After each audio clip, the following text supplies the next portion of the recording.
people are panicking. They won't say it, but they are panicking. Racism is not going to stop, and in Canada it is systematic. I don't know about USA, but here it is systematic. You will see it at the place of work. Previously, it was okay. Everyone was free to come here until when people started violating it and people started doing it wrong. Thank you so much for tuning in. This is Open My Conversations. Today I am here with two guests. We are in Richmond Hill, Ontario, Canada, to speak about the future of the African diaspora here in Canada. Please welcome my guests, Alexandra and Tony. Good to see you guys. How are you?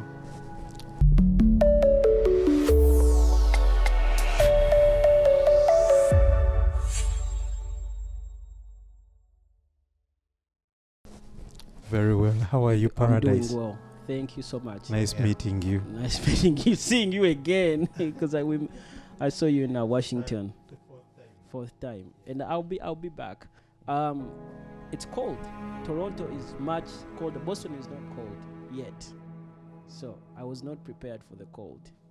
It's much colder here. I think you should become a Canadian. A Canadian? Yeah. No, because no. this is okay for us. This is okay Some for of you. us don't even put on jackets Don't even right have jackets. now. Yeah. Okay, so can you guys tell me about your journey? How you came from Uganda to Canada? You want to give it a start? First of all, it's my first time to see you in person, and I want to appreciate the work you're doing, trying to empower other Ugandans using your personal experience and the milestones that you've achieved. But particularly the last interview that you had with Farouk. Oh, Sarkozy. Yeah, Yes. Sarkozy. It was really, really mind-blowing. And I think people learned a lot. Thank you. Yeah, just to be specific for me, just to go straight to the chest, my name is Tony Muzira, and I'm a co-founder of the Center for Black Development Options Canada, but I'm also a human rights advocate. I also have special interest in international development that I've done over the past 10 years globally in Africa and also in Uganda. I'm doing the same here in Canada. So just to answer your question, my journey from Uganda to Toronto, it has been influenced by a lot of things. Okay. The fact that I am a well-traveled person, well-exposed. I grew up in Old Kampala, Bakuli. So I am privileged to have, gotten an opportunity to learn more about North America. Right. You remember we used to learn about the American dream, right? Right. We used to watch movies and, and so Canada came at a point whereby when I was in school, we are talking about Canadian prairies and stuff like that. And then I hear people, some of my folks that, came in here before me, they're talking about the CN Tower and so many things. So I'm like, okay, this must be a very beautiful country. And then also the fact that I'm a human rights advocate, Canada has been at the forefront of promoting human rights. Right. There's a freedom. I remember, I know here there's what they call the freedom of charter of rights, for all people. So my journey, like I said initially, has been influenced by so many things.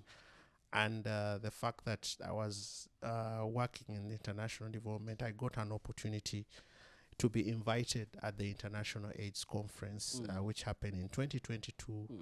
I came as a speaker, and that's how you were introduced. Exactly. That's how I managed to come. But equally, the last 2 years that I've been here, Canada has been a blessing to me. Has been a blessing, specifically Toronto. Canada has opened my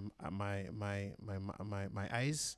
Canada has made me do what they call the personality check, getting to know the true self of myself, and also to achieve my dreams. Right. I used to tell my friends that I think here in Canada it's an opportunity for us to achieve things that we used to dream about. That were our dreams. Because it's a land of opportunities. Right. Yeah. So that's all I can say for now.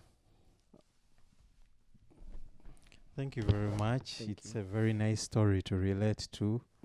And Personally, my name is Alexander Luima. I'm a director and a co-founder, African Descent Ontario. Yeah. That's why, by the way, I'm dressed like this, because I realized I have to represent a Represent. very big organization Yes, here in yes. Canada. And this organization does settlements for most of the people that have come, documented new Afro-Canadians or Africans that have come to Canada. So that's what mostly we do.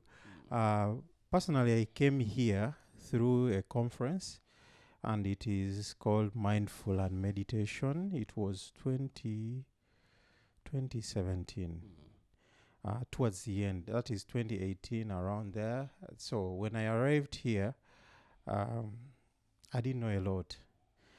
Though I knew a lot about Canada, I didn't know a lot about the system, how it works, but I knew the teaching Canada, the Canada that we always teach in class, because my background was I was a teacher in Uganda, and I was specifically a geography teacher. So I used to teach Canada like I have ever been here.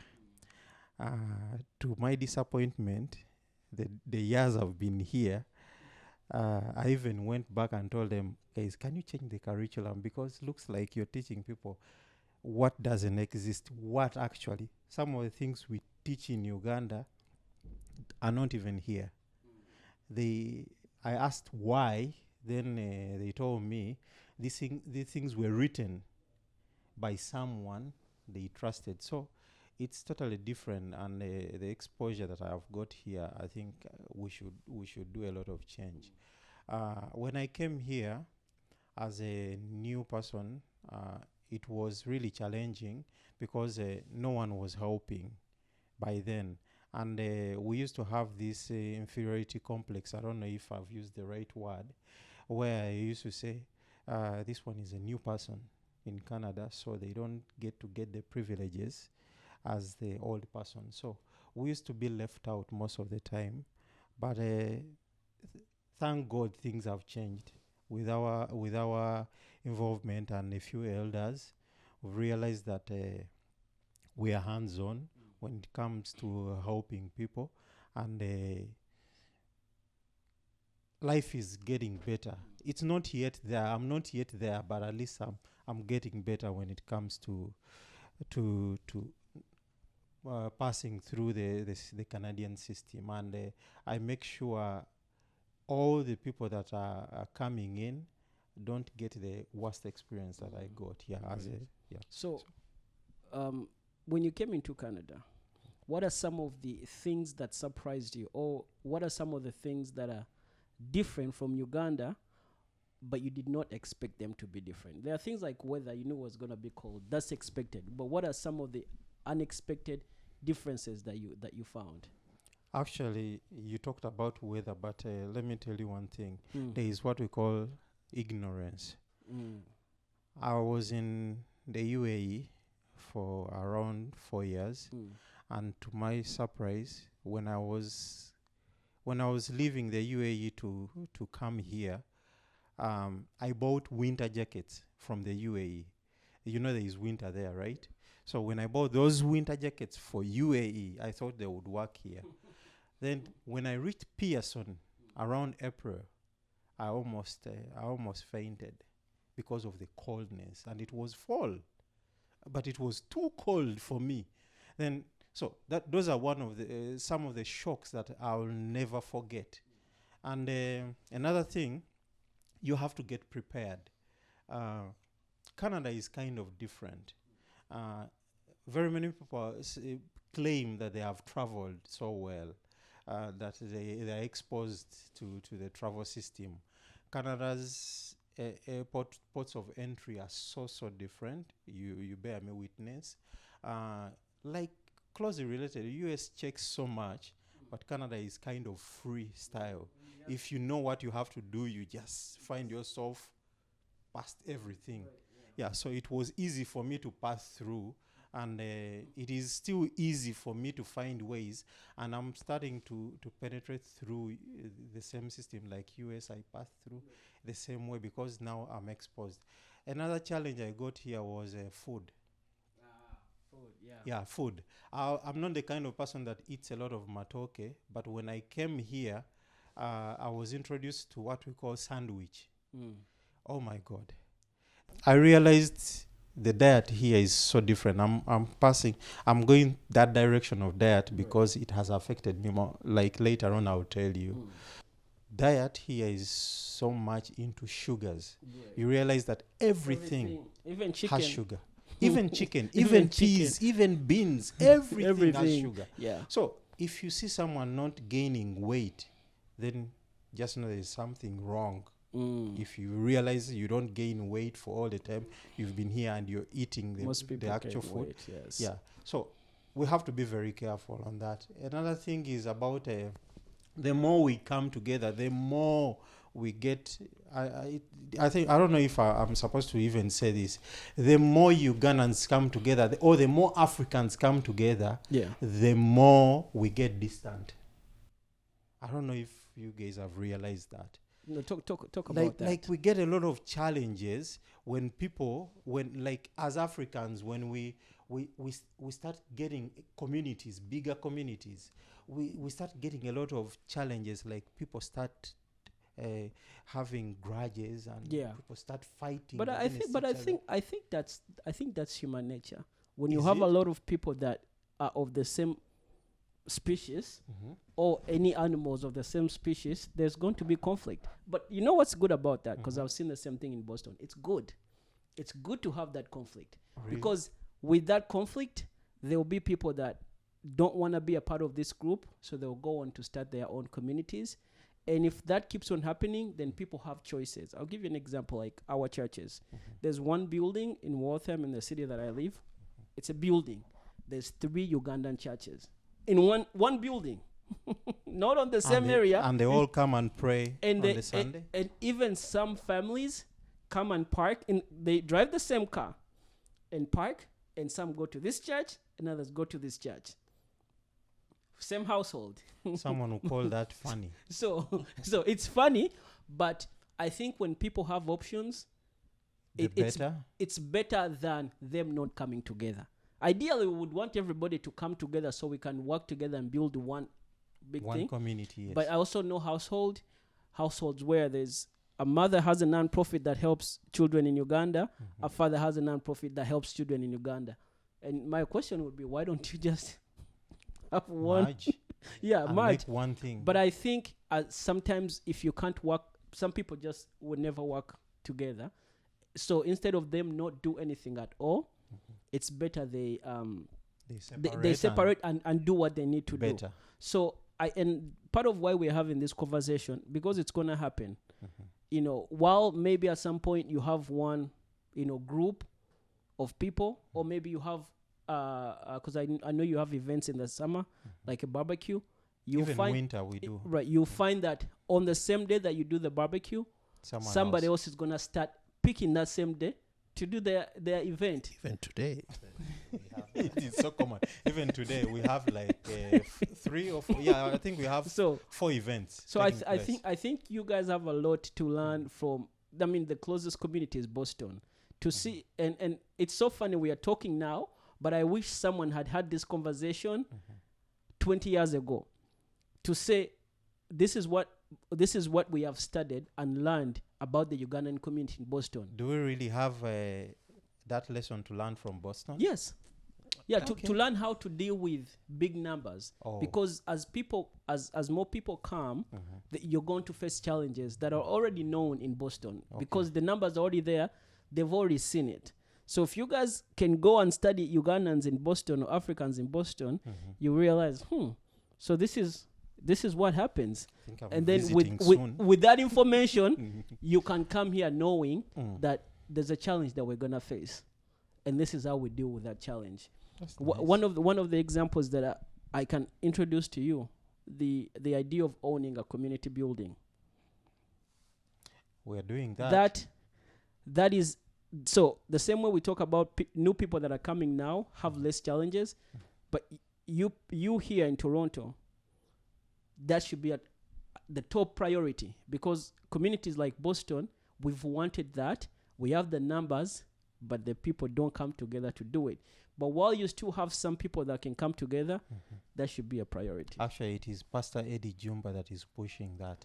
Yeah. A community, community, some place that has almost everything Right, that we community need for centers. as an African or specifically Ugandan community. Yeah. So if you come to Boston and interview people there, ask the community leaders, why hasn't it happened? How are you trying to make it happen? And then you can learn from them.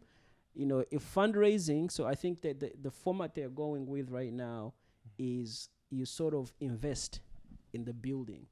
Let's say you invest $1,000, you have that investment in the building. So it's not just a contribution. So, you know, those are some of the things. But Tony, I have a question for you. What have you noticed in the last 2 years? How was the African community here in Canada, specifically in Toronto? How has it changed?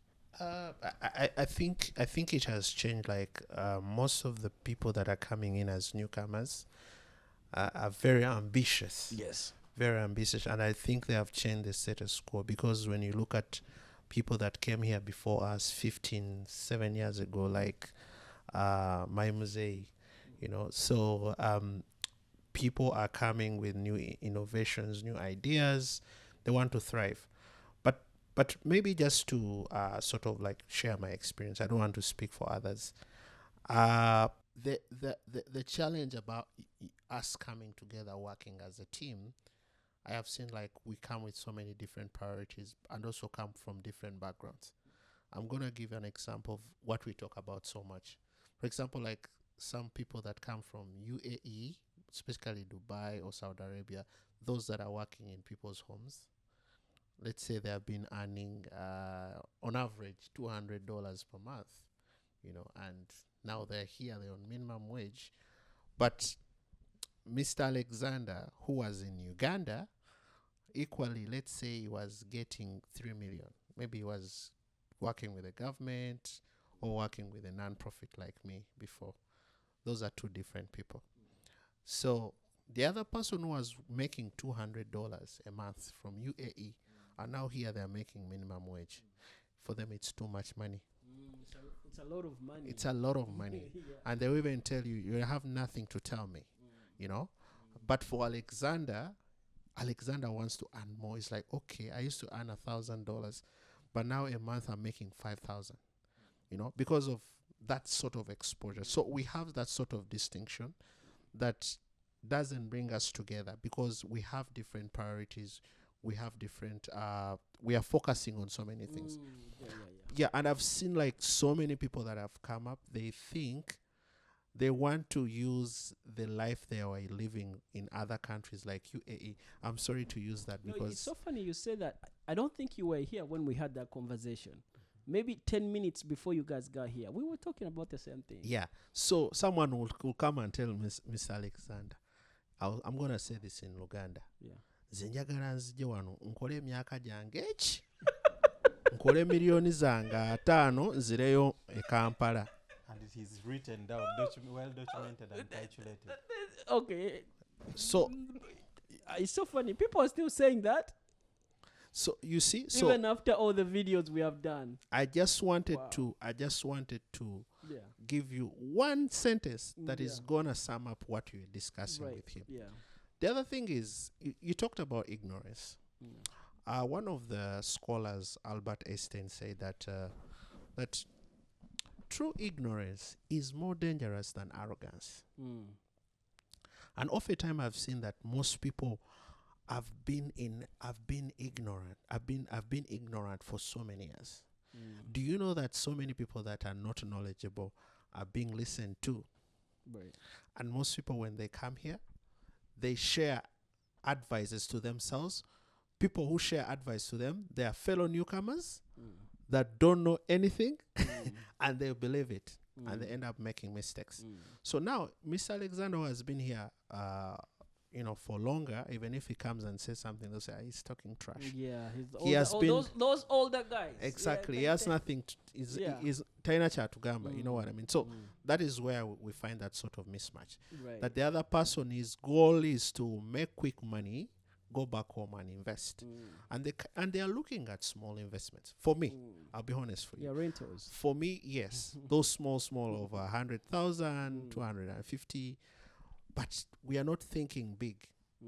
And like they say that when you want to move far, you have to move as a team. But if you want to move so fast, walk alone.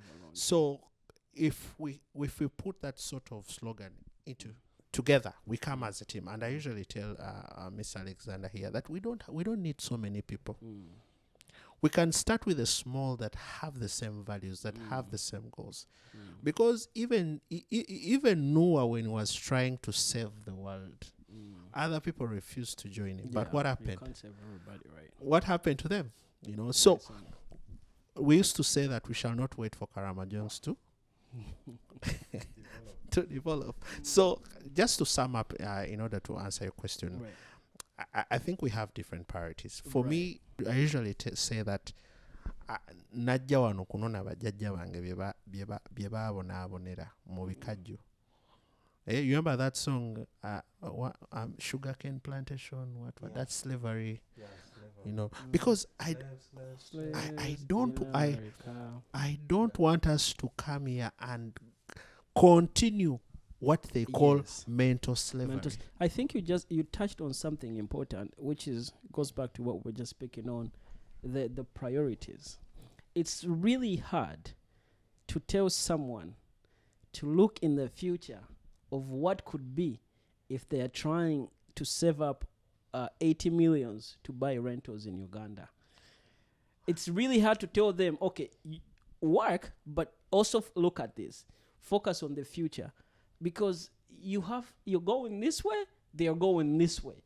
Because for them, they think that the rentals, and also this goes back to many other things, and I can tell you what happens. It's a lot of people come here, and the first dreams that they fulfill are their Ugandan dreams that no longer make sense for them. Exactly. Because there's no security. There's a lot of insecurity in Uganda. But the house that you're building, it was a dream when you were in Uganda to have a house.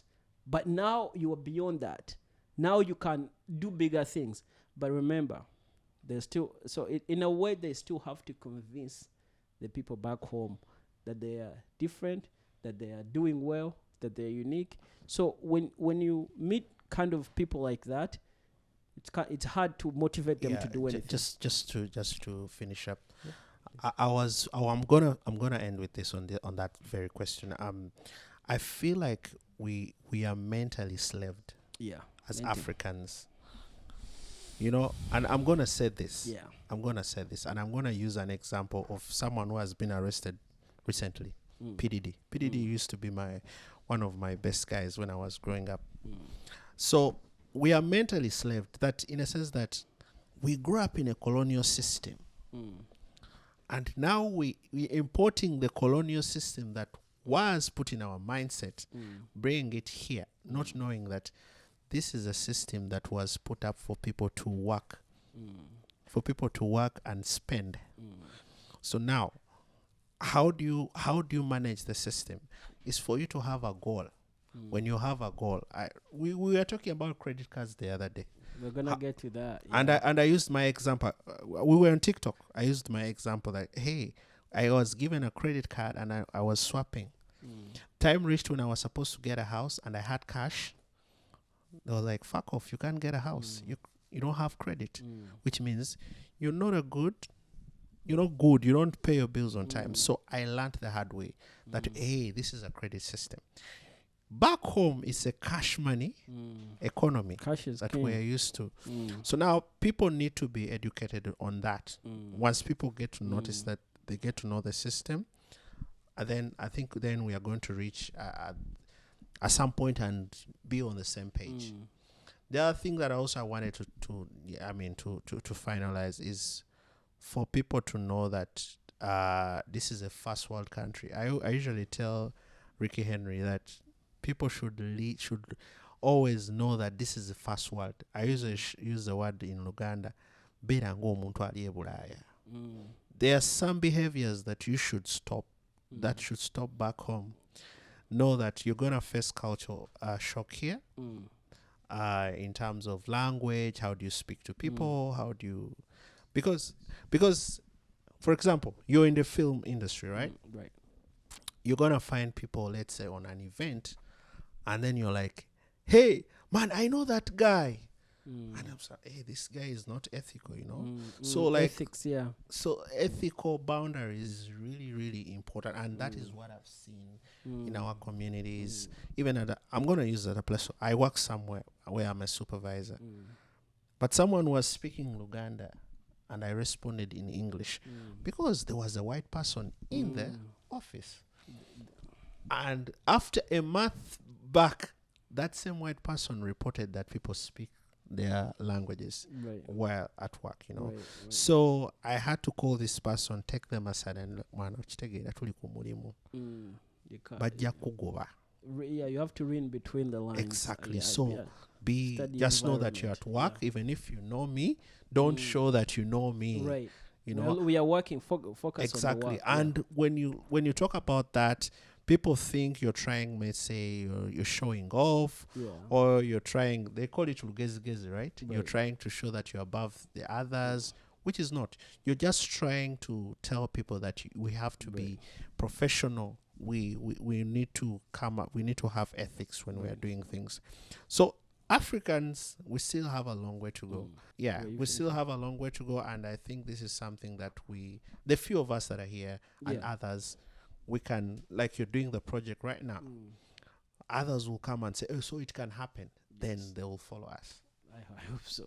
Mr. Alexander, I heard something. Thank you very much. To add on that, and I just want to give this is my own opinion. As an African, specifically Ugandan, I would like to keep encouraging Ugandans to invest back home. Because at the end of the day, this is my motherland. I really need people to go back and invest back home. So let's actually talk about that. Whatever cost. Yeah. Please, if we want to be like South Africa, if we want to be like Egypt, if we want to be like the better Ethiopia, right? If we want to be like Kenya, if we want to be like Tanzania, if we want to be like Rwanda, though Rwanda, we all know that it is only the cities, right? Yeah, but if we want to have a better Uganda, please invest back home. Invest back home, but not wholly. You don't have to sleep bad here. You don't have to eat bad here. Like, you don't have to suffer here to invest home. No. Exactly. Plan. And I'm surprised that stories of I want to work for 3 years here and go back still exist. I don't know really what people think, but by the time you land here, you should know that you're not going to be here for 3 years. People don't know that. No. People should be taught this. No, so the thing is, so here's the issue, right? We have, and I think this is even more common in Africans. It's hard to find an African that doesn't think they're not unique. Africans, we think we are unique. And we are. We are unique amongst each other. Oh, okay. So we somehow think things will happen different because we are us. Because we are Africans. Africans we are the only people that believe we can go to apply for visa that we do not qualify for, but because of some uniqueness about us, and we have prayed, we are ready, we know this is gonna happen, and we have believed, and we can even show up at the airport without a passport and still going thinking we are gonna go through. So this is what happens when you tell an African, ignorance. And these are the words that we say. Everybody has their own blessing. And it applies, but there are things where it doesn't apply. There are things like you need a visa to leave the country. True. There are things like you need to qualify. Okay, there are some times where you'll be lucky because of the time you've showed up, you have a unique situation. But so when people say, if others failed, I am the one that's going to be I've never seen anybody that has come to the diaspora and worked for 2 years and went back unless they are forced to leave or they already came here as a student, very Maybe straightforward, they're students, yeah. knowing that they're going to go back. Or they're expatriates and they Right. came here as professionals. Right. So, but for the majority, and people still believe that even today as we speak, someone is going to come and then the reality is going to hit them. And 5 years later, they will start working on being here. And at that time, you've already done things. Now you've bought a home. You started building a and house also in you don't have Uganda. status. Right. Someone right, told right, me that the reason why they want to make money quickly is they want to have a fallback plan.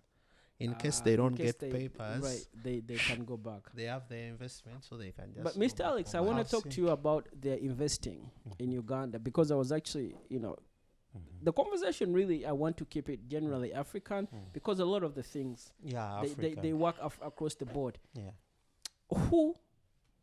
Who should look into investing? Because now we are looking at a spectrum.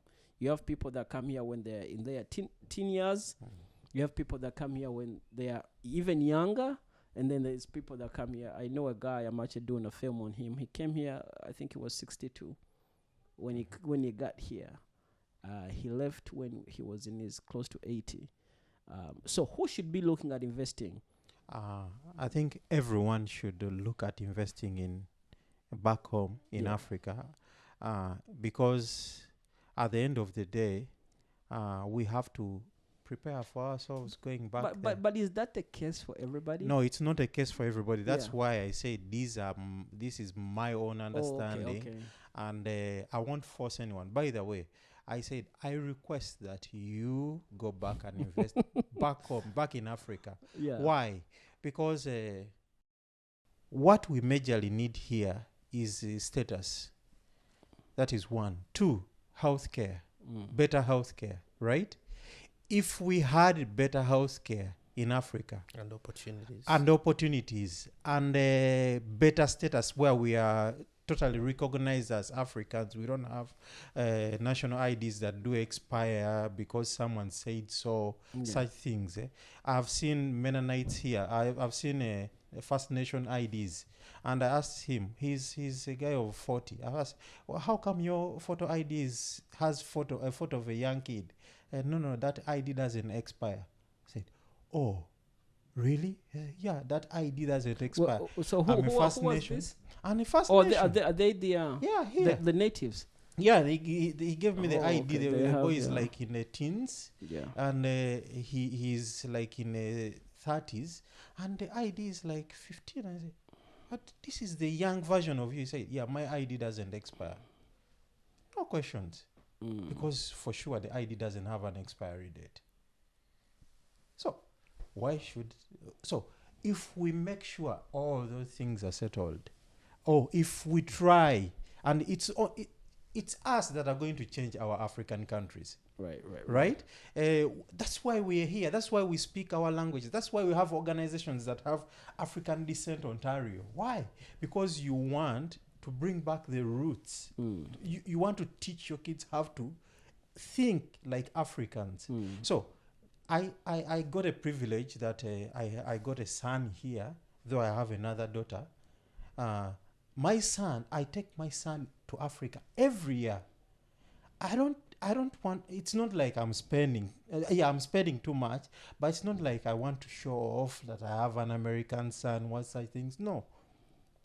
I'm trying to show people that, I'm trying to build something in my son, that you belong somewhere in Africa where you have to invest. My son has investments in Africa. He's 2 years.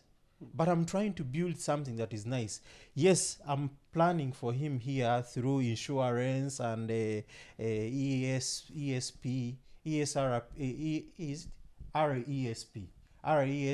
and his savings. I'm saving them here, and very soon he will be one of the good people. Like those are retirement benefits and employment, education benefits like a that college kids fund. get. Yeah. Yeah. So you save for your kid, but you also save for them. That is something that is affordable, something that you can really handle. Don't go and plant beans for him. That is short term. Right. do something that is big.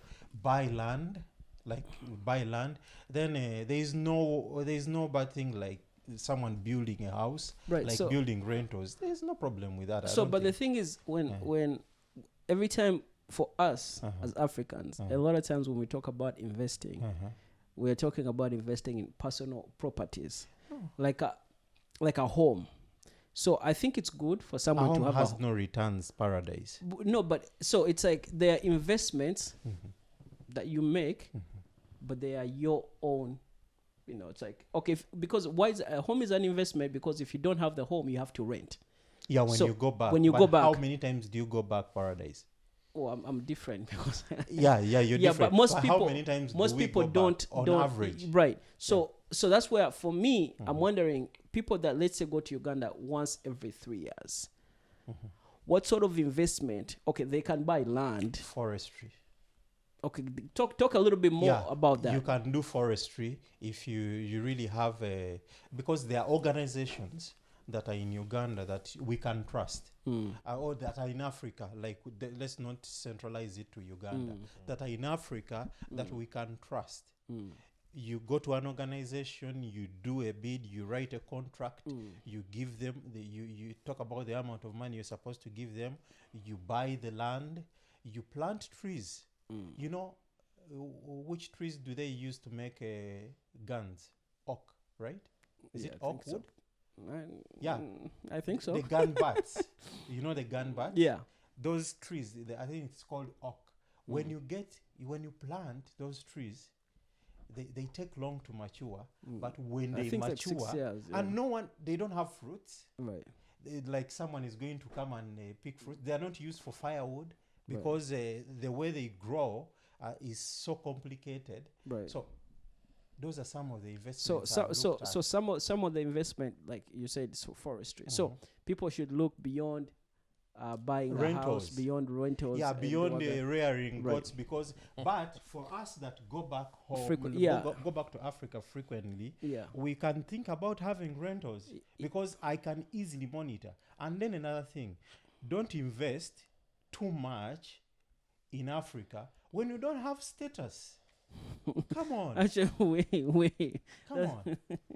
Because how are you going to monitor? Right. How are you going If they call to? me right now and say, you know what, your forest has, we've had a forest fire. I say, okay, I'm getting the next flight back home. To take a To look. come and see. So exactly if you what don't have really status, you start calling relatives, Yeah. you start calling friends, And, and at some point, some of these they may not even be trustworthy. Right. Actually, let me just say something.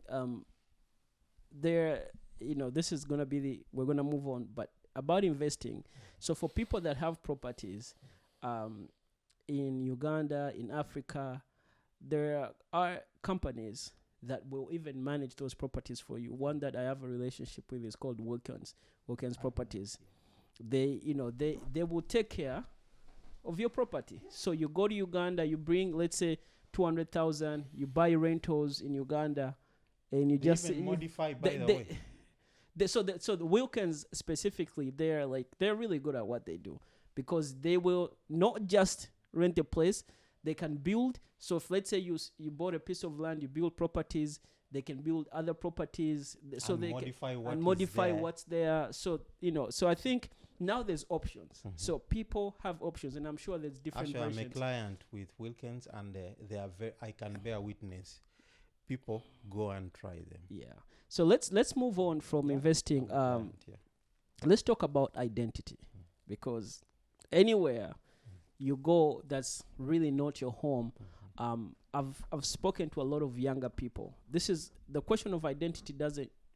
It does affect older people, but in a different way.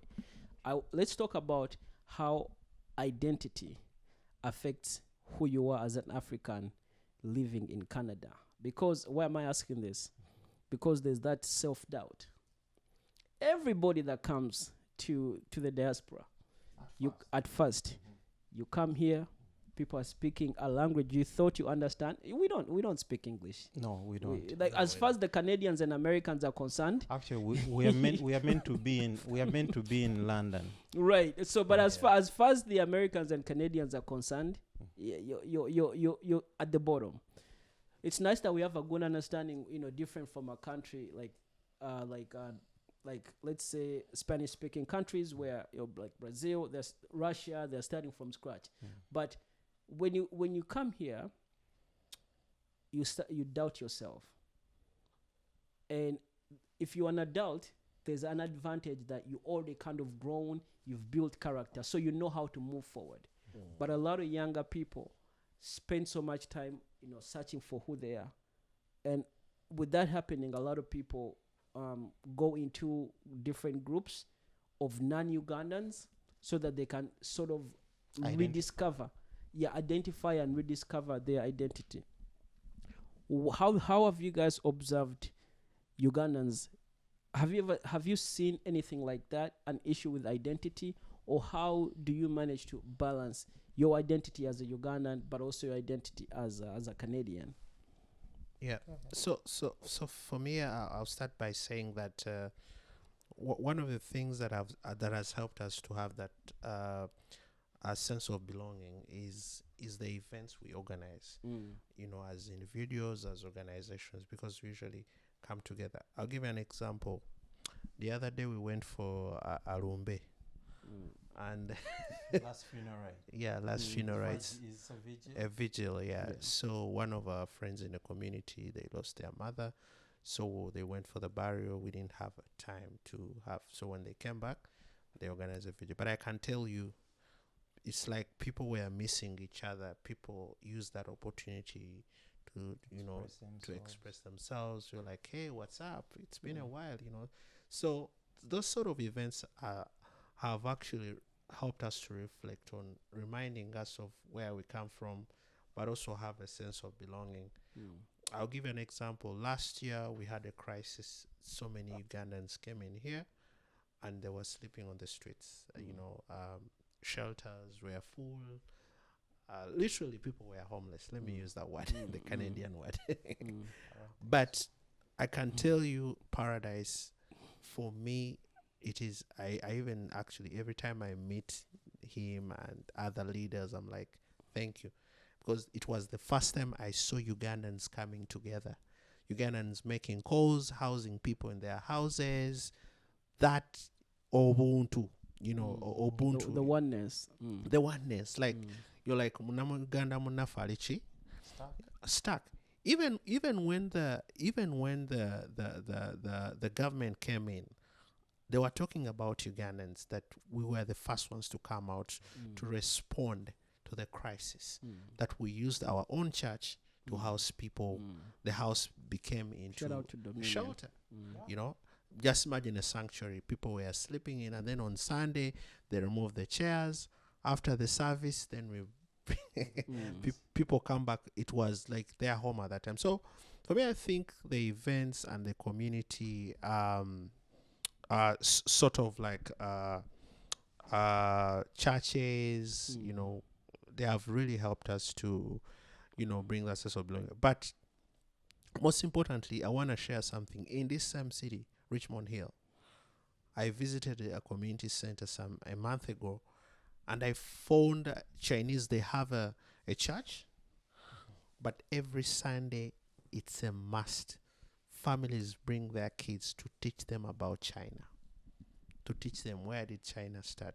So we can actually build that, not just during times when we are having difficult times, but even this sort of events that we organize, like African Descent, they organize events. They are bringing us John Black, whom we come from the same village. We come from the same village, actually, on Kamuli Road, a village called Rwanda. So that's so we can capitalize on such events and talk about Uganda. Talk about the beauty about Uganda. Promote Ugandan businesses. Promote the culture. Let's embrace our kids. Personally, I would want my kids to, even if they're in this country, they'll have to speak the two languages. One is Lusoga, because I'm a Musoga. Two is Luganda, because I grew up in Buganda. And then English. Real language. So that's what we need to do. And how do we do that? Ask people who have done it. Ask Alexander, how have you trained your child?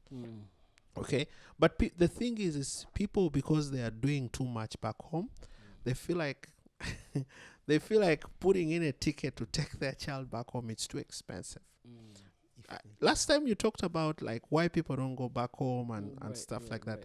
And when I came in here, I told you, let's talk about vacations. At my place of work and other places where I've worked, I rarely see Ugandans asking for vacation days. And yet, it's part of the benefits. No, even if you don't have status, you can go to Richmond Hill, book for vacation. You can go to... We understand vacation in yeah. You know? For a typical Ugandan vacation, is going back to Uganda. Everything else is a waste of money. But even coming to his home, me visiting his home, it's already vacation. Because vacation, I expect to improve on my self-care. I expect to visit people that I've taken long without seeing. I expect to make new friends. I expect to build a community. So, so if I say, I don't have status, I'll say, okay, Paradise, I want to come to Boston. I want to find out how do you manage your family? How have you managed your kids in this diaspora? Because I'm a new parent. How do you do it? So I will use my vacation time to learn. And you're able to make sure that this connect is still there. It is still continuing. It's still sustainable. But the challenge I see that we have is sometimes like some people are not... they are hesitant to share information. That is one. Two, there is what they call the cheap competition. Alexander will be free by sharing information. Someone else will not share information to Alexander because they see Alexander as a threat. I'll tell you, the first time I came into this country where I was staying, the way that guy treated me, I'll not mention his name. He thought I was going to take his job. Anytime someone says they're not going to mention your name, you know it's not good. No, I don't mention names, people's names. Because they might not be having papers, so it may be an issue. So, but anyway, for me, I used my little knowledge and acted maturely, but the person treated me, showing me like, hey, why did you come here? You don't belong. He was not saying it, but his actions. The actions speak louder. You know, because I was in a shelter, but you're my fellow Ugandan. I expect you to give me a good reception. But the actions was doing was showing me like, hey, why did you come here? It's like I wanted to take his job. So we have to first, say, I always tell people that North America is an ocean. You will come and pick a glass, and even another person also, and you will go. There's plenty. This country has been here for 150 years. Even the people who started it died long time.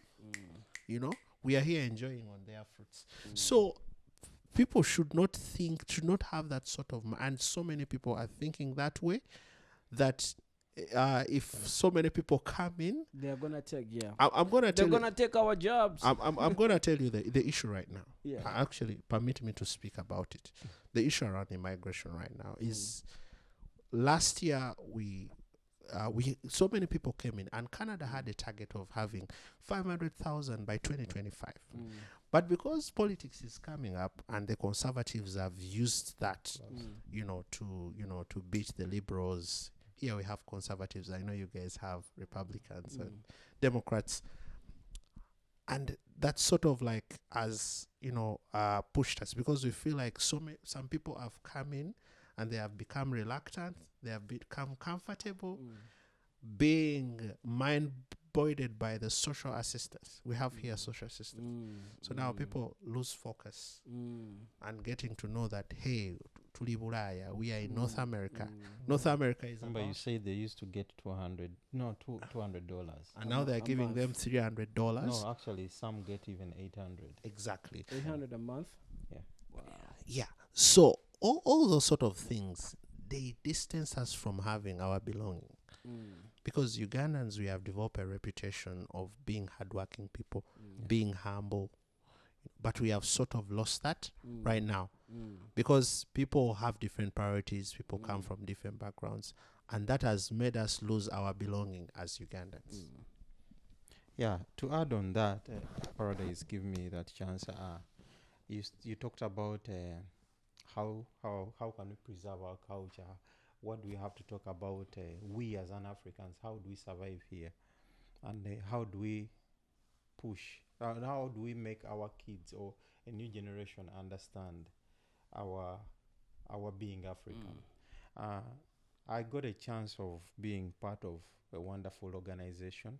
But this organization is a community organization because he's been here not for so long. Ricky Henry has been here not for so long. Everyone, like even the producer himself, has been here not for so long, but they all have a hand in this organization. At one moment, they will tell you, I did this. And I'm part of that organization. Something they did without getting paid. He was the first volunteer in my organization. And, Oh, wow. and when he started the organization, I was volunteer number one. And I still remain volunteer number one. Why do we do that? I don't know. We might have the same ideas, but with different ways of approaching Execution, those ideas, yes. right? As African descent, Ontario, what we do is organize events, but strictly those events have to have a touch of Africa. Africanistic. We make sure we bring out that touch of how do we present this, and it is going to help Africans. This time round in December, I pray you come and be part of this organization because you have a lot to present. This time round, we are bringing elders. By elder, it doesn't mean that you have status or you've been here longer. No. By elders, we mean people that have been here and that have been anywhere and have experienced a life of an African person. So we are going to ask them to speak out and teach the young generation because you happen to realize we have very many young youth. Oh yeah. Yeah. Yeah. So, and these youth speak one language, English. So, the only way we can help them understand what we are as Africans is make sure we teach them through conferences like this. So, we are calling upon parents out there, North America, US, anywhere around North America. Right. Please bring your kids. Give us the dates. Yeah, the date is from the 6th up to the 8th. And I think it's gonna be an opportunity to teach those kids about Africa, but specifically Uganda. No, not even specifically Uganda. Yes, Ugandans take the opportunity because the organization has more Ugandans. But we have people from Zambia. Zimbabwe. We have people from Zimbabwe. We have people from Egypt. Kenya. We have people from Kenya. We have people from Tanzania. We have people from Burundi and Rwanda. Nigeria. Yeah, actually no, we don't have any Nigerian, but we have people from Cameroon and Ghana. But we are still calling upon people to register. If you feel you are an elder and you have something to teach the young generation in a positive way, not the other side of the story, please register with African Descent. Come be part of this event. December 6th. Yeah, December 6th up to the 8th. Up to the 8th. Yeah. Please, if you can, I'll be around. Yeah. You don't know if you don't know when you're going to teach your children because what I was taught, I wasn't taught by my parents. Right. No, I was taught by the elders in the community. Who told you that you're not supposed to pee on the road? It's the community. Right. Yeah, and when I did that, I'm very sorry to say this, I did that in my village, that is Zirowe.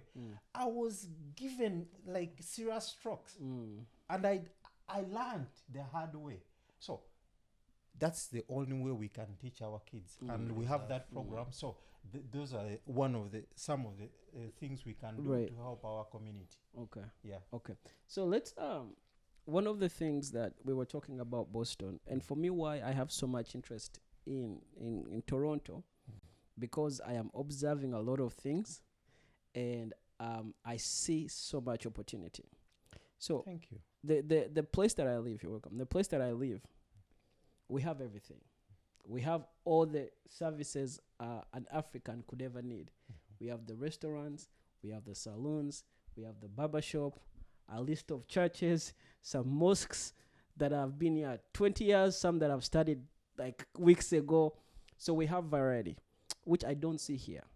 I don't see, because I don't think, do you have a Ugandan restaurant? Yes, we do. But That's new. Yeah, Where is it? It's new.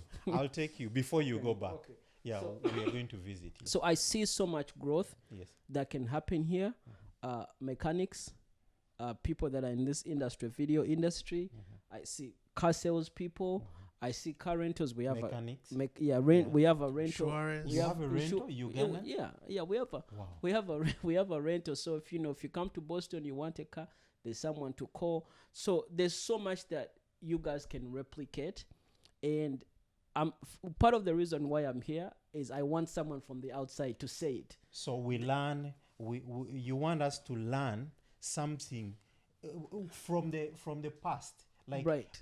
Boston is ahead of us. Right. We accept that. Right. So you want us to learn something from the mistakes That Boston has made, and- so we don't have to make the same mistakes. Right, and you can pick what has worked because the people are the same. Ugandans are the same anywhere you go. Yeah, it is. And if you come to Boston, Even they're the same characters. right, the characters. If you come to Boston and we say, listen, the community building has taken us a while for this and these reasons, you should know It's something that to learn, that yeah. there's if the donating, nobody's gonna donate until you make $500,000, 500,000 to buy. The donations are not welcome them, but they're not going to be the primary source of income to buy the building. So then look and see what is happening. So with mechanics, if I was here in Toronto and if I lived here, I'll be on a flight going to Boston just to see the mechanics. What are they doing? How are they charging? Because as Ugandans, I own a business. We worked in a different way. I'll be on the next flight to Right. Boston soon. We have our way. We can grow, but we don't do contracts. So Ugandans don't like contracts. It's if a you're deal. working, it's a deal. Yeah. And one might look at it and say, it's not the way to do business. You could think that way, but there's a lot of communities like the Jewish community That do where that. the word is important. So when I started doing business with Ugandans, one of the hardest thing for me to accept, as I have a degree in business, is that we are just going to talk. How much? 2,000? Okay, 2,000. Wednesday, good. And that's it. And that's it. So that's something that, let's say a young person here is studying like wedding videography. Ugandans have a hard time, doing contracts.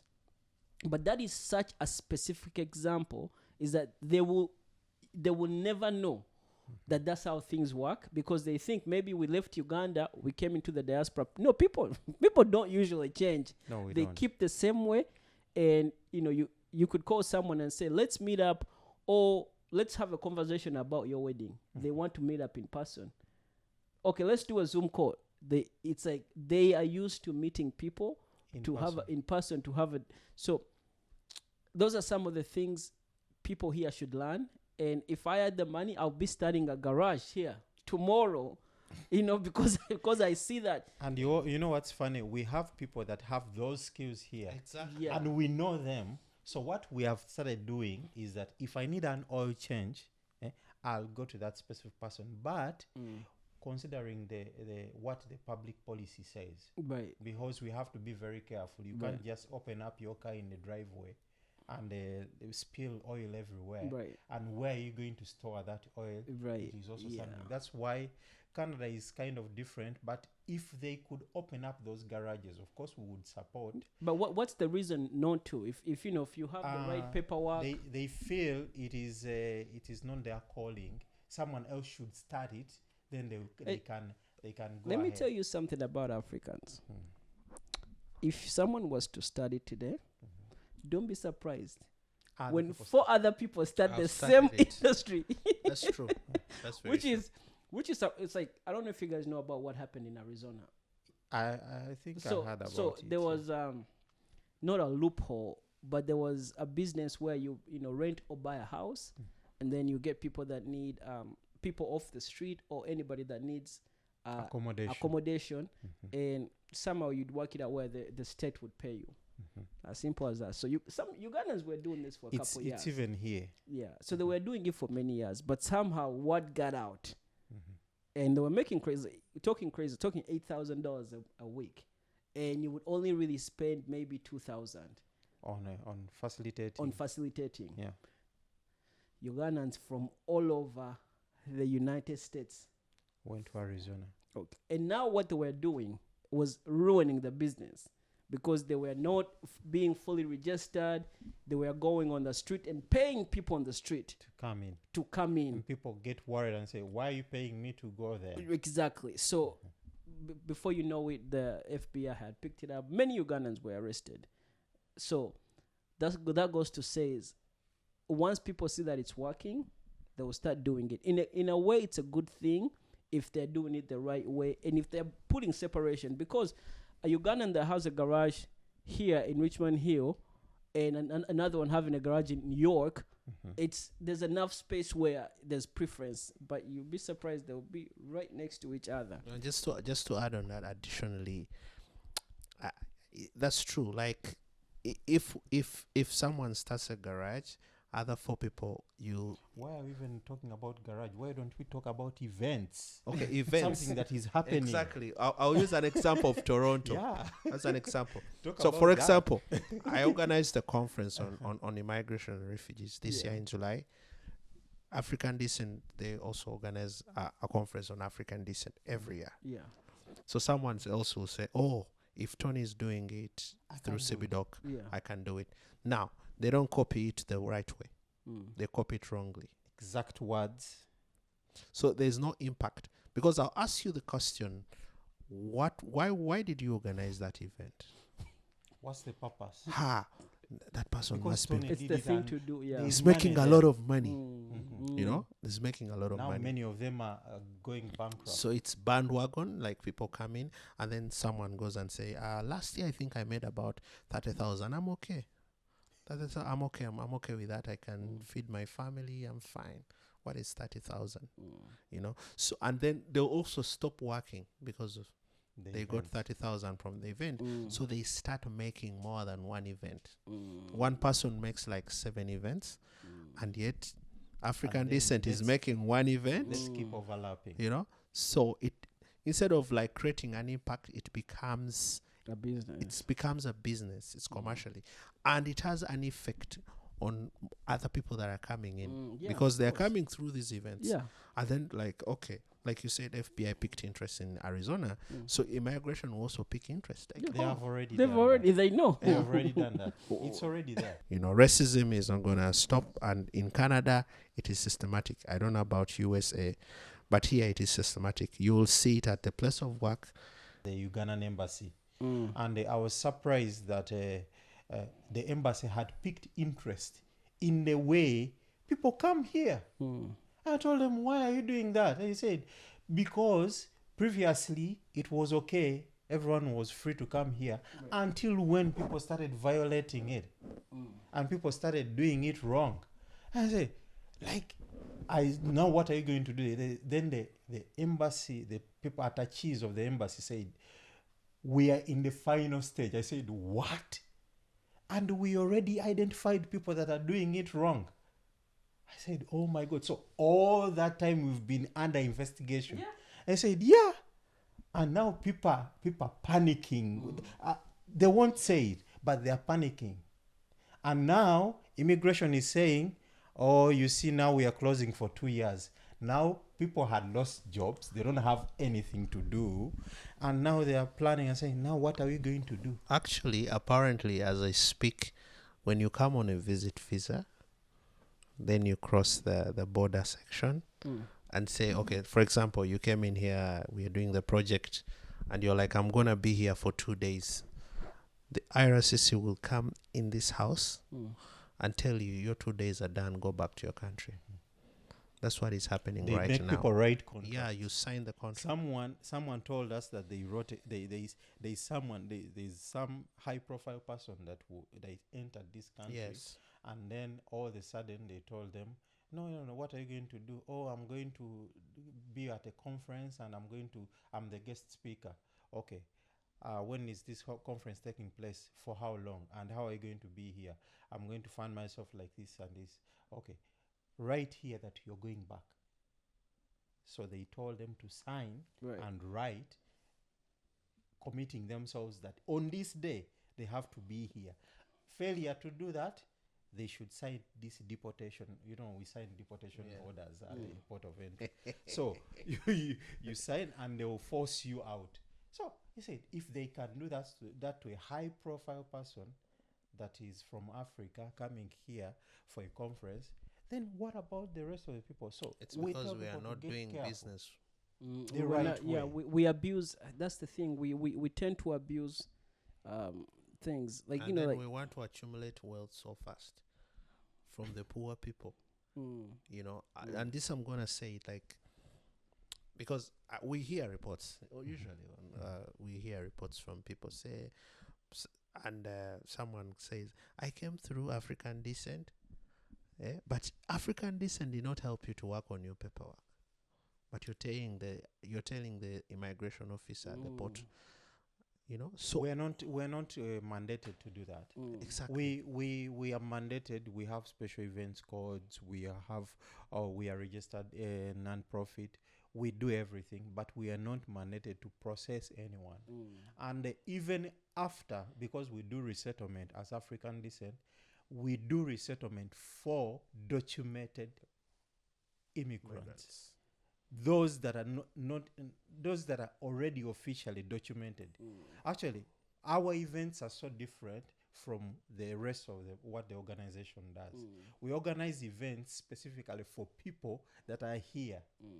That's why we are focused on Africans that are in the diaspora. Even the theme in our organization, we say, in Ontario, we look at the smaller part of the country. Then when we get big, we shall go, because we have a mother organization. And then you're open to people coming. coming. We're open to people coming. If you could feel like you can join, come and discuss. Paradise, come to the African design. But it's not we are not officially telling you that, what, come and stay. No, because it is up to immigration to handle that. And if someone out there is telling you that, what, come here, we shall work upon that. Those are quencher stories. I call them quencher stories. Exactly. Like people think that you've just given us a small summary about Boston. People think that, okay, when I come through African descent, I'm gonna get a job, start working immediately. I'm gonna give you an example. When I came in 2 years ago, I found someone at the airport. This was a man who was dealing in aluminum glass in Nakasero. Like there are a lot of Hajis who deal in that sort of business. But on average, he used to go to China, import. He used to go to China, Dubai. That's why he used to import those glasses. And someone just went to him. They're called agents, right?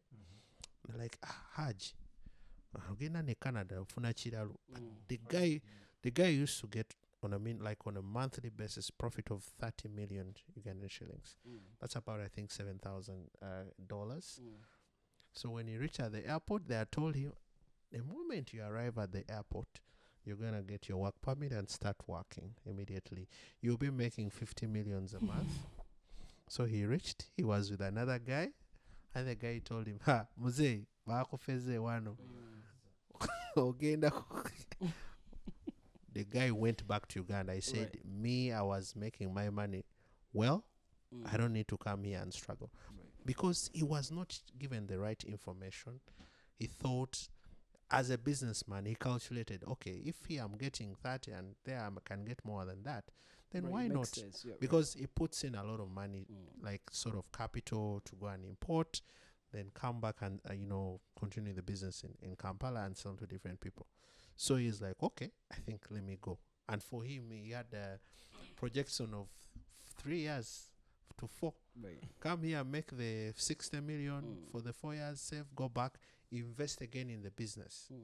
But he was very surprised when he reached the airport and they're telling him, hey man, it's gonna take you like 7 years.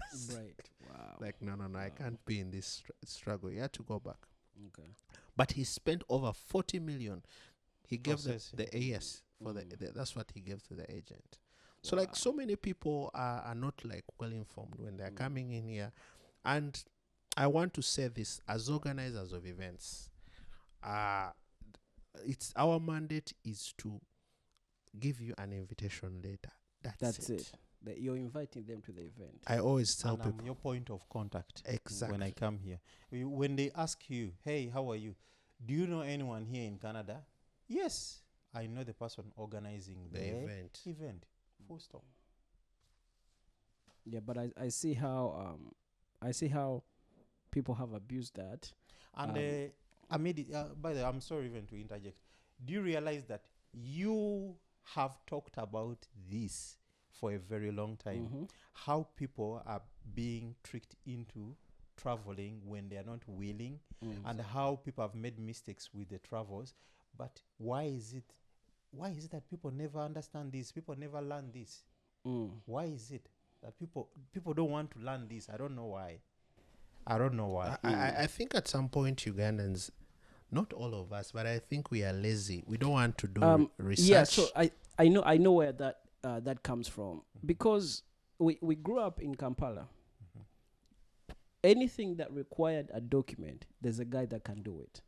That's a road, right? Exactly. Not If you, even if NASA. not even the right path. Yeah. If you want a passport, Yeah, there's you a can guy. get it from internal affairs. There's a guy that can do it. Yeah. If you want your national ID, so I think a lot of people, it's hard for them to have to go online, download a document, fill it out, and send then it back. even wait. reading simple instructions. So it's unfortunate. While we conclude, it's unfortunate, but we are in an era where, at least the good thing is, young people are starting to pick up. Yeah. But I think the older generation is just they're not used to it. So that's why it's easy. And you find that the older people are, the easier it is to trick them into believing things, because they don't even care to do their own research, because sometimes they don't even know how to use a smartphone. So it's easy to say, oh, you have a daughter that wants to go to the US, just give me 50 million. I'll take care of everything. And But you would know. to our surprise, it's the old people that have the money Yeah. to spend like that. Yeah. So they are easy targets because they don't have any idea what is gonna happen. Right. But the only challenge is, even when you, the youth, I'm sorry, I think you're a youth. Even when you, the youth, come out to tell them, they will still despise you and say, Right. what is he talking about? Right. You don't know anything. Yeah. So if people are not ready to learn, then in Luganda we call it ofuira muligan, ofuira ndiga mulere. Like you're trying to blow a trumpet to a ship that is not even going to move an inch of their muscle. Right. They won't. Yeah. So for me, I just wanted to, as we wrap up, Right. just to talk about CBDOC, the Center for Black Development Options Canada. So for us basically is policy advocacy. We are looking at marginalized, people of color. I know someone was there and came up with that word that I don't believe in it.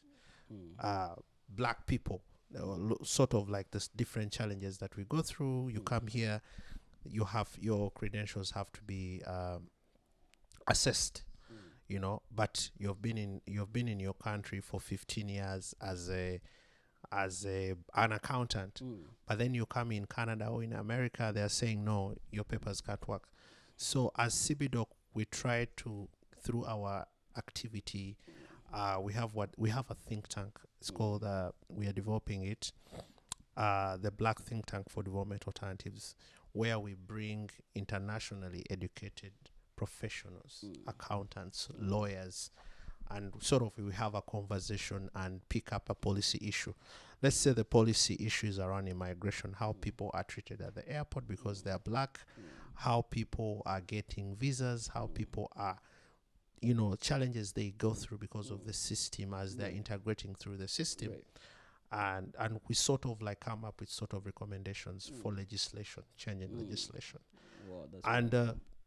the parting one right now that I'm actually thinking of working on is affordable housing. So many newcomers come in here, and landlords use an opportunity to they discriminate them Right. because they think that they're black. One, that is one. Two, they are migrants. Three, they don't have a job. Four, they don't have credit score. Right. Five, they don't have status. And you ask the landlord, like, "Well, how do you expect me to have all these requirements and yet I've just come into the country?" You know, there's a guy in Boston recently that was arrested for not paying. I think he was using undocumented immigrants, and I think he owed over $120,000 in salaries. And every time they would ask, he would threaten to give him over to ICE. Yeah, to ICE. There wasn't even an African. He's a white dude. So he's doing. I think he's gonna do like 8 years, for that. Yeah. So Yeah. so it's tough, and these conversations need to be had. Well, logistically, it is tough to get it going, but I find that the power of video is once you put the information out there. Yeah, just I was winding up. Yeah. The reason why I brought that, and also to say how do you build a community through our organizations, is over time as Africans, we sort of try and cover up our voice. It's important for us to talk about things that are not right. I believe the white man, you have to challenge the white person if you show them, because some of them will see you as a less intelligent person. Even at a place of work, I'll tell my supervisor, that's not right. The policy says things are supposed to be. I do it. And everyone is like, oh, they're gonna Tony bagenda kugoba ku mulimu. I'm like, no, policy gambachi. I have a union. So people have to be empowered. Let people read. Let people do research. By the fact that I can confront my supervisor, I know what I'm standing on. I have a union. Two, there's a policy that I'm following. So it's important for us to challenge things that are hurting us, but the right way, using the very system that was put on us. Yeah. So we have to challenge things that have been hurting us for so many years. Racism is not going to stop. And in Canada, it is systematic. I don't know about USA, but here it is systematic. You will see it at the place of work. You even see it in your home where you're in an interracial relationship. This one, I'm going to say it. I have a friend. He married a white person. He visited the family, and they were telling him to sit there. And yet he has a child with a baby. So racism is indifferent. In Canada, it is systematic. You'll not see it, but it's there. So we have to challenge that by talking about it, by empowering ourselves, by decolonizing all those sort of things. And we can manage. I can guarantee you, if we do it together. Thanks. In conclusion, thank you very much. I would like to take this opportunity to thank Paradise here for the great work done, and for bringing us this idea. For sure, I can't remain the same after this. And we talked about this in Washington, and I don't know, God is trying to show me something. And I'm sure everyone that is watching this, we've picked up an idea. We talked about it in the car. Me, I say things that we're talking about it. Yeah, and it's really important that we have such topical discussions. And in my conclusion, I would like to talk about something in employment. You already discussed about this, and you talked about employment with other stakeholders and other people outside this community. And I would like to tell people that it is not as it looks. Africans that are here, we can make this better. How? We can start with a little. I know you don't want to settle for less, but instead of sleeping somewhere there in that shelter, I think you have a smartphone that has monthly data, right? Let me give you one example. I have a friend. He came here. He didn't have the opportunities because he wasn't land, and he went out there with his smartphone. He downloaded the Uber app, and there is a Uber food. Did you know? Yeah, Uber Eats, but someone delivering on foot. Yeah, it's new. Not everyone knows about that. Like you go pick up from a shop, a nearby shop. Of course, they give you short distances. You pick up from a nearby restaurant, then you take to a condo. Then you run back, pick up from another restaurant, take to another condo. Make $2, make $3, make $2, make $1. At the end of the day, you have $50. Instead of sleeping in there in those shelters, please just download that app. Start with something small. I'm just giving you that example. Yeah. Instead of saying, oh, Canada doesn't have employment, like we are here, we are suffering. Come on, think beyond, think outside your box, think outside your comfort zone. We know some of you came to here for vacation. Yeah, we know. You came here for vacation because you came here on a visit visa. So it means you just change status because of whatever that you went through. But now start helping the government plan for you, because the government didn't have you in mind in the first place. So instead of putting all that pressure, I know many of you are going to now push against this. But start with your smartphone. Most of you go and get plans, smartphone plans. Then you use the little money that the government is giving you for upkeep again to pay for the phone. And don't invest this money. I was emphasizing on investment previously when we had just started. Like, it is good to invest back home. You can use this money that you've worked for, invest anywhere you want. So Uber Food is one of the examples I can give you. Yeah, Uber Food. Never heard of it. And very many people have got. And upgrade. From that, go to a bike. Bicycle. From the bike, go to a motorcycle. Scooter. From a motorcycle, like a scooter. I see Paradise has a car, has a scooter, has a bike, has everything. Befriend him. Tell him when you're coming back, put that scooter that you're not using in a van. Those are practical examples. Make good friends that are adding up on you. I did Uber myself when I just come here, but I didn't do Uber Food. I got a chance of having an SUV when I just come. Yeah. And I did Uber. But the only challenge I got is that the first person I picked, they were users and they mistreated me. So I just uninstalled the app and I gave up on Uber. But I had other options because, first of all, I was land. I could do other things, unlike you that is there, that is not having those opportunities. So please, instead of going out there and discouraging people and telling them, oh, Toronto, it is worse, things are getting bad. No. What have you done? Yeah. Have you gone to school? Because when you go to school here, the government pays you. Did you know that? Kennedy. I think everywhere. When you go to school, okay, go to school and keep yourself in school. At least in 2 years, you're going to be something better. So this business of people saying, oh, Toronto, it's hot, it is bad, why did we come here? Come on, if you feel it is so hot for you, ask for that passport, go home. Very simple. Once Thank you. Kennedy, the president, former president, John F. Kennedy said, don't ask what your country has done for you. Ask what have you done. So, no, I find that the principles in life that are so general and it's common knowledge, but it applies everywhere. Because if you live in a place where some people are working that look like you, that are in the same position, why are you not able to work? It's not because the system, something that's unfair means it's only available to a few people. When you ask those questions, they will say you have you're rumor mongering. I want to give you facts. Yes, I went here and asked Google, can people on foot do an food delivery with Uber Eats in Toronto? Google said yes. But Uber does not allow people on foot to make deliveries in Toronto. However, people are doing it.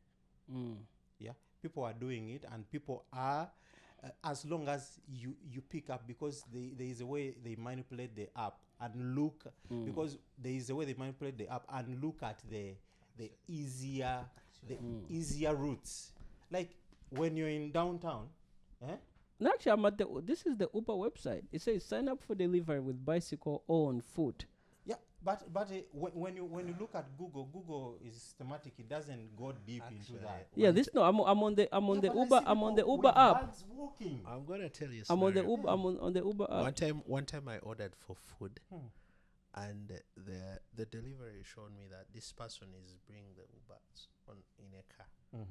But then someone was delivering it. So I asked the guy, "Where is your car?" Like, man, I'm just because when you show that you're using a car, you're gonna earn more. Okay. But they give you longer distances. Yeah. But how are you going to do it? So using so that delivery is gonna take longer. So if the client then they will complain. cancels, then you're gonna make a lot. That's what they do. Yeah. Even other people here. Now I'm giving you information. Even other people, they are using these border. Okay, me I call them borders. But on the Uber app, it's a car. But So anyways, on time, right? So I mean, as long as for me, as long as the food gets there. But anyways, guys, I want to thank you so much for coming. And I know that anybody that's in the diaspora, the time, it's hard. One of my biggest challenges. But you're paying us, right? Yeah, for sure. He's paying us. One of the no zero sponsors. Nobody is sponsoring this. No. He has money. In the future, I promise. In the future, we'll have. You guys won't have even to You worry don't about have to driving. give us money to pay Honorariums. us. You're already paying us by featuring in this documentary. We'll in the future we'll have limousines pick you up. And they'll bring you over to your hotel. You drop off. Fascinating. We're already close to the lake. This is soon, probably. Because we are going to the beach after here. But there's a lot of things we can do. Because a lot of people ask me why I'm so focused on this. There's a lot of things we can do. We have families. We have other interests. Things to put money and time into. But I think my background is as a documentary filmmaker. I am so passionate about capturing what's happening today, because the future is going to change. True. The laws that we're discussing, as I came here and I spoke to Ricky a couple years ago, Ugandans were coming in quickly and freely. Things have changed now. True. So we have to document every step. So this is why I'm doing this project. I'm actually going to be in Uganda in December, also doing another session. So hope we meet there. What time will you be there? Around the 25th. I'll be there. Yeah. I'll be You're there. not gonna have Christmas with us this time? No, I don't have Christmas here. So most of the time I hate winter. But anyways, I have a passport, my friend. Okay. Yeah. But anyways, gentlemen, thank you so much for coming. This is the the end of this segment. This is Open Mic Conversations that are shaping the next generation. If you guys are interested in this, visit www.oneparadise.com/open mic conversations. We'll see you in the next video.